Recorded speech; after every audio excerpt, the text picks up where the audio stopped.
ఆంధ్ర విశ్వవిద్యాలయం మైదానంలో రాష్ట్ర సాంఘిక సంక్షేమ గురుకుల పాఠశాల కళాశాలల విద్యార్థులు 7,000 మంది కూచిపూడి నృత్యాన్ని ప్రదర్శిస్తున్నారు. ప్రత్యక్ష ప్రసారం ద్వారా చూద్దాం.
కడపకు టేక్ అవుతుంది లైవ్లో ఉన్నాయి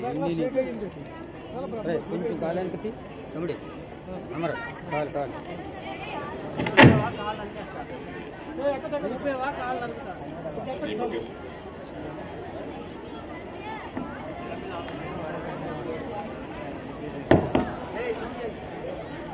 ఇప్పుడు షేక్ చేయకండి లైవ్లో ఉన్నాయి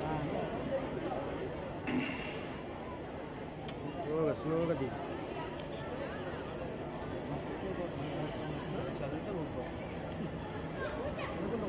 గౌరవనీయులు సహచర మంత్రివర్గ సభ్యులు, సోషల్ వెల్ఫేర్ అదేవిధంగా ట్రైబల్ వెల్ఫేర్ శాఖ మంత్రులు ఆనందబాబు గారు, సహచర మంత్రివర్గ సభ్యులు అయ్యన్న పాత్రుడు గారు, గౌరవ పార్లమెంట్ సభ్యులు, గౌరవ శాసనసభ్యులు, గౌరవ శాసన మండలి సభ్యులు, జిల్లా ప్రజా పరిషత్ చైర్పర్సన్ గారు, ఈరోజు ఏపీ రెసిడెన్షియల్ స్కూల్స్ తరఫున పెద్ద ఎత్తున ఈ కార్యక్రమాన్ని నిర్వహించినటువంటి సోషల్ వెల్ఫేర్ డిపార్ట్మెంట్ కి అదే మరియు విద్యార్థులను చూశాను. ఒక వినూత్నంగా బ్రహ్మాండంగా కూచిపూడి చేశారు. ఇంతవరకు విజయవాడలో 6,000 దగ్గర మీరు చూస్తే ఆ రోజు చేసింది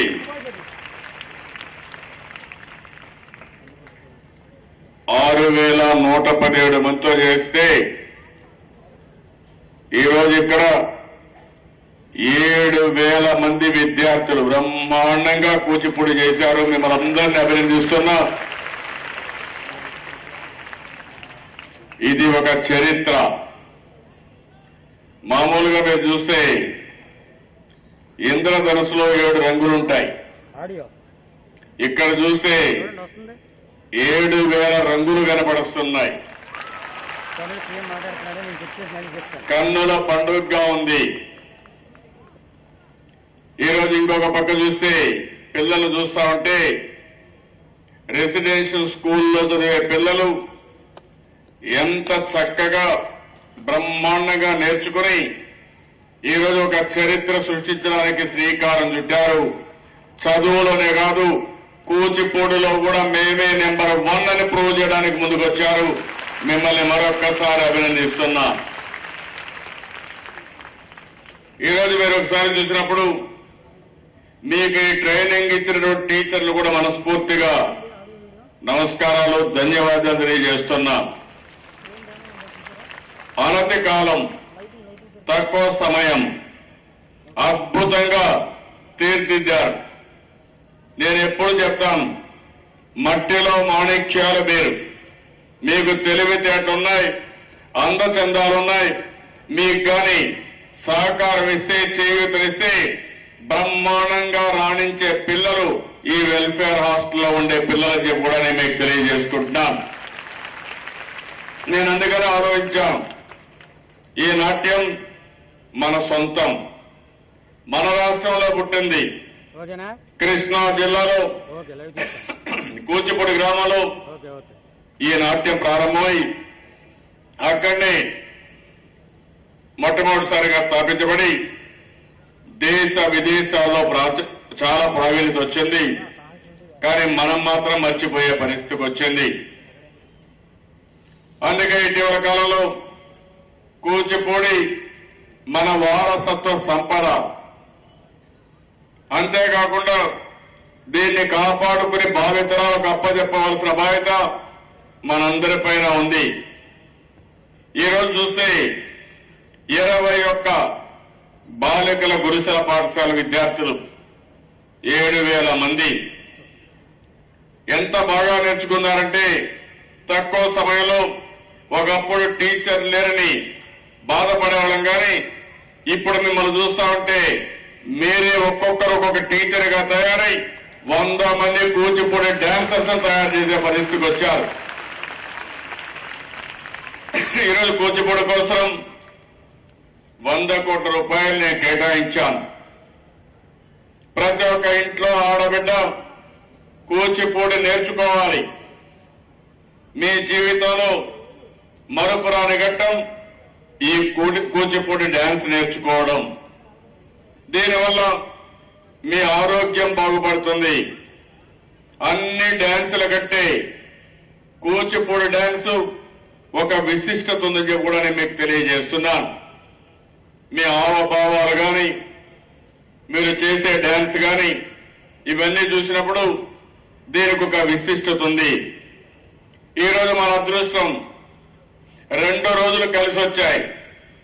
మనం అందరం ఈరోజు ఈ కార్యక్రమం చేసింది డాక్టర్ అంబేద్కర్ 125వ జయంతి ఉత్సవాల సందర్భంగా ముందుగానే దీన్ని ప్రమోట్ చేయడానికి, స్ఫూర్తిని ముందుకు తీసుకుపోవడానికి కార్యక్రమాన్ని చేశాం. ఇప్పటికే మీరు చూస్తే సంవత్సరం అంతా చాలా కార్యక్రమాలు చేశాం. జడ కోలాటం ఏప్రిల్ 6న విజయవాడలో 2,310 మందితో చేశారు. అంత మునుపు 250 మందితో చేసి ఈరోజు 2,310 మందితో చేసి గిన్నీస్ రికార్డు సృష్టించిన ఘనత ఆంధ్రప్రదేశ్ లో ఉండే పిల్లలకే దక్కింది. ఇంకో పక్క నిరవధిక రిలే డాన్స్ ప్రోగ్రాం గడిచిన కాలంలో 24 గంటల 9 నిమిషాలు చేసి దాన్ని బ్రేక్ చేస్తూ ఏప్రిల్ 8, 9 తిరుపతిలో 25 గంటలు చేశారు. 3,500 మంది విద్యార్థులు ఈ నృత్యం చేసి ఇక్కడ కూడా గిన్నీస్ రికార్డు వచ్చిందని చెప్పి కూడా మీకు తెలియజేస్తున్నా. మూడోది, ఈ రోజు మీ అందరి కార్యక్రమం 6,117 మందితో కూచిపూడి. ఆ రోజు మీరు చూస్తే ఎవరైతే కూచిపట్ల ఆనంద్ గారు దీనికి చైర్మన్ గా ఉండి విజయవాడలో చేస్తే మేము దానికంటే తక్కువ కాదని 7,000 మందితో విశాఖపట్నంలో బ్రహ్మాండంగా ఆంధ్ర యూనివర్సిటీలో మీరు చేశారంటే ఇదొక చరిత్ర. ఈ 3 కార్యక్రమాలు కూడా ఒకదానికొకటి పోటీ పడి చేశాం. జడ కోలాటం, నిరవధిక రిలే డాన్స్ ప్రోగ్రాం, కూచిపూడి, ఈ మూడే కాకుండా ఇంకా చాలా కార్యక్రమాలు చేశాం. నేను ఒకటే చెప్పాను, అంబేద్కర్ గారి స్ఫూర్తి, ఆయన రాజ్యాంగాన్ని రాశారు. ఆ రోజు ఆ మహానుభావుడు రాజ్యాంగాన్ని రాసినప్పుడు ఈ రిజర్వేషన్లు పెట్టకపోయింటే పేదల పట్ల రాజ్యాంగంలో కొన్ని నిర్దేశమైన ఆదేశాలు కానీ రాయకపోయింటే మనం ఈరోజు చాలా అవస్థపడేవాళ్ళం. అలాంటి రాజ్యాంగాన్ని రాసిన అధినేత 125 సంవత్సరాలు పూర్తి చేసుకుంటున్నారు. అదే సమయంలో అమరావతిలో దేశంలోనే కాదు ప్రపంచంలో ఒక పెద్ద విగ్రహం, 125 అడుగుల విగ్రహం అంబేద్కర్ గారిది ఈ సంవత్సరమే ఫౌండేషన్ వేసి రాబోయే సంవత్సరానికి పూర్తి చేస్తాం. ఆయన ఒక స్ఫూర్తి. ఒకసారి ఆయన చూసుకుంటే ఎలాంటి పేదవాడికైనా అచంచలమైన విశ్వాసం రావాలి. అందుకే కొంతమంది నాయకులు చరిత్రలో మిగిలిపోతారు. అలాంటి నాయకుల్లో జాతి ఉన్నంత వరకు మరిచిపోని ఏకైక వ్యక్తి అంబేద్కర్ గారని చెప్పి కూడా నేను మీకు తెలియజేస్తున్నా. అదే సమయంలో ఈరోజు మహాత్మా జ్యోతిబా పూలే ఈరోజు కూడా ఆయన కూడా బర్త్డే. ఈ సంవత్సరం 3 మహనీయులు ఈ నెలలో పుట్టారు. ఒకటి మొన్నే మనమందరం కూడా జగ్జీవన్ రామ్ జయంతి జరుపుకున్నాం. ఈరోజు మహాత్మా జ్యోతిబా పూలే ఈరోజు వారి యొక్క బర్త్డే జరుపుకుంటున్నాం. 14వ తారీఖున అంబేద్కర్ గారి బర్త్డే జరుపుకుంటున్నాం. ఈ 3 కూడా జరుపుకోవడం, ఈ నెలలో మనం ఈ కార్యక్రమాలు చేయడం మన అదృష్టంగా నేను భావిస్తున్నాను. అదే సమయంలో నేను పిల్లలందరినీ మిమ్మల్ని కోరుతున్నాను. కొంతమంది చరిత్రలో చిరస్థాయిగా మిగిలిపోతారు. ఒక పక్క అంబేద్కర్ గారు, ఇంకో పక్క జగజీవన్ రామ్ గారు, ఇంకో పక్క మీరు చూస్తే మహాత్మా జ్యోతిబా పూలే గారు, ఇంకో పక్క మన రాష్ట్రంలో పుట్టి ఈ యొక్క రెసిడెన్షియల్ స్కూల్స్ ప్రారంభించిన వ్యక్తి నందమూరి తారక రామారావు గారు. ఆ విషయం మీరు గుర్తుపెట్టుకోవాల్సిన అవసరం ఉంది. ఆ రోజు ఆ మహానాయకుడు ఆలోచించారు, పేదవాళ్లు చదువుకోవాల్సింది మామూలు స్కూల్స్ లో కాదు, కార్పొరేట్ స్థాయిలో ఎడ్యుకేషన్ ఇప్పించాలి, పేద పిల్లలు చదువుకోవాలని బ్రహ్మాండంగా ఒక ఫస్ట్ టైం భారతదేశంలో రెసిడెన్షియల్ స్కూల్ కి శ్రీకారం చుట్టిన వ్యక్తి నందమూరి తారక రామారావు గారు. అలాంటి స్కూల్స్ ఈరోజు 180 ఒక్క సోషల్ వెల్ఫేర్ డిపార్ట్మెంట్ వచ్చాయి, ఏపీ రెసిడెన్షియల్ స్కూల్లో వచ్చాయి. మనం ఇది పెట్టిన తర్వాతనే దేశమంతా కూడా రెసిడెన్షియల్ స్కూల్స్ కి శ్రీకారం చుట్టారు. ఇంకో పక్క మహాత్మా గాంధీ, ఇలాంటి నాయకులు మనం గుర్తుపెట్టుకోవాలి. పిల్లల్ని మిమ్మల్ని ఒకటే కోరుతున్నా, ఈ రోజు మీరందరూ కూడా ఒక బ్రహ్మాండమైన కార్యక్రమం చేశారు. ఈ కార్యక్రమాలు ఇదే మాదిరిగా చేస్తూనే మీరు కూడా జీవితంలో ఒక ఆశయాన్ని ఎంపిక చేసుకోవాలి. ఈరోజు అంబేద్కర్ గారు ఏ విధంగా కష్టపడ్డారో, అంటరాని తనంతో అవమానాలు పడ్డారు, పట్టుదలతో చదువుకున్నారు, తనకంటూ ఒక ప్రత్యేకత ఉండాలని అనునిత్యం కృషి చేశారు. దాని ఫలితమే ఈరోజు రాజ్యాంగాన్ని రాయగలిగారు. అలాంటప్పుడు మీరు కూడా ఒక నిర్దిష్టమైన ఆలోచన, మీ జీవితంలో ఒక ఆశయాన్ని మీరు ఎంపిక చేసుకోవాలి. ఇలాంటి మంచి సమయంలో అలాంటి ఆశయాన్ని ఎంపిక చేసుకుని మీరు అనుకున్న ఆశయాన్ని నెరవేర్చడం కోసం రాత్రింబగళ్ళు మీరు పనిచేసే పరిస్థితి రావాల్సిన అవసరం ఉంది. అప్పుడే మీ జీవితం సార్థకమవుతుంది. మీకు, మీ కుటుంబానికి, ఈ దేశానికి లాభం జరుగుతుందని చెప్పి కూడా నేను మీకు తెలియజేస్తున్నాను. ఈరోజు కూచిపూడి, దీనివల్ల అనేక లాభాలు ఉన్నాయి. ఈరోజు పిల్లలు చూశాను, చక్కగా డ్రెస్ కానీ, అదే మనకి జ్యువెలరీ కానీ, మేకప్ కానీ, ఇతర సామగ్రి కానీ, ఇవన్నీ కూడా చాలా మందికి ఉపాధి అవకాశాలు వస్తాయి. అలాంటిది ఒక పక్క మీలో ఒక మనోవికాసం, మీలో ఒక ఆత్మవిశ్వాసం పెరుగుతుంది. నేను కూడా బ్రహ్మాండంగా చేయగలిగానని మీలో ఒక నమ్మకం వస్తుంది. ఇంకో పక్క మీ అందరిలో ప్రాక్టీస్ చేసేటప్పుడు చాలా డిఫికల్ట్ డాన్స్ ఇది.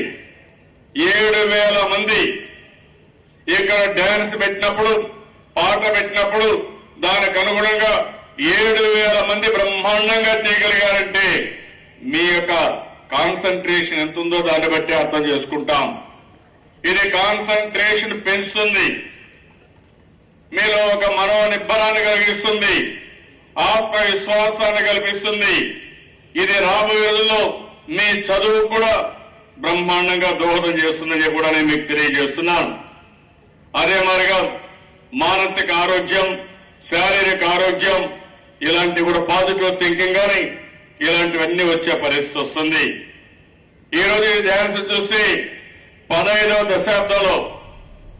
శతాబ్దంలో సిద్ధేంద్ర యోగి కూచిపూడిని ఒక నాట్యంగా తీర్చిదిద్దారు. ఇందులో నిష్ఠాతులయ్యే పరిస్థితి వస్తుంది, పూర్తిగా నేర్చుకునే పరిస్థితి వస్తుందని చెప్పి కూడా నేను మీకు తెలియజేస్తున్నాను. నేను ముందే చెప్పాను, కూచిపూడికి 100 కోట్లు పెట్టాం, టీచర్లకి 12,000 రూపాయలు ఒక్కొక్కరికి ఇస్తున్నాం. ఇంటికి ఒక కూచిపూడి నాట్యకారుని తయారు చేయాలనేది ఈ ప్రభుత్వం యొక్క ముఖ్య ఉద్దేశం. అదే మరి కూచిపూడి అకాడమీకి అమరావతిలో కూడా ల్యాండ్ ఇస్తున్నాం. ఇంకొక పక్క కూచిపూడి గ్రామాన్ని సిలికాన్ ఆంధ్ర కూడా అడాప్ట్ చేసుకున్నారు. అక్కడ మీరు చూస్తే ఎప్పుడైతే మొదట అక్కడ ప్రారంభమైందో అక్కడ కూడా మంచి ఒక మీటింగ్ హాల్ గాని ఒక ఆడిటోరియం కడతాం. అక్కడ ఇప్పుడుండే ఇన్ఫ్రాస్ట్రక్చర్ అభివృద్ధి చేస్తాం. మీరు నేర్చుకున్న తర్వాత మీ జీవితంలో ఒకసారి అక్కడికి వెళ్లి అక్కడ డాన్స్ చేయాల్సిన అవసరం ఉంటుంది. అక్కడ కూడా మీరు చేయగలిగితే అక్కడి నుంచి మీకు ఆ స్ఫూర్తి వస్తుంది, ఆ ఆత్మవిశ్వాసం పెరుగుతుందని చెప్పి కూడా నేను మీకు తెలియజేస్తున్నాను. ఇలాంటి కార్యక్రమాలు చేయడం కోసం మనం ఈ రోజు ముందుకు వచ్చాం. నేను చాలా కార్యక్రమాలు చేస్తున్నాను కానీ ఈ రోజు మిమ్మల్ని చూస్తే నా జీవితంలో ఎప్పుడూ లేని ఆనందం, తృప్తి ఉంది.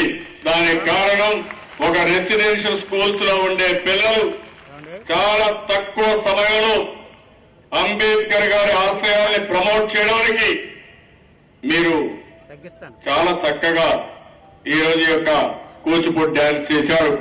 దానికి మనస్ఫూర్తిగా అభినందిస్తున్నాను. ఈ రోజు నేను మిమ్మల్ని కోరేది, భవిష్యత్తులో కూడా పిల్లలు మీరు కూచిపూడికి ఎంత ప్రాధాన్యత ఇచ్చారో మీ భవిష్యత్తు కూడా అంతే ప్రాధాన్యత ఇవ్వాలి. ఈ ప్రభుత్వం పేద పిల్లల చదువుకు ఎక్కువ ప్రాధాన్యత ఇస్తున్నాం. కొన్ని వేల కోట్ల రూపాయలు ఖర్చు పెడుతున్నాం. ఎలిమెంటరీ స్కూల్ దగ్గర నుంచి మీరు చదువుకుని జీవితంలో ఉద్యోగం వచ్చే వరకు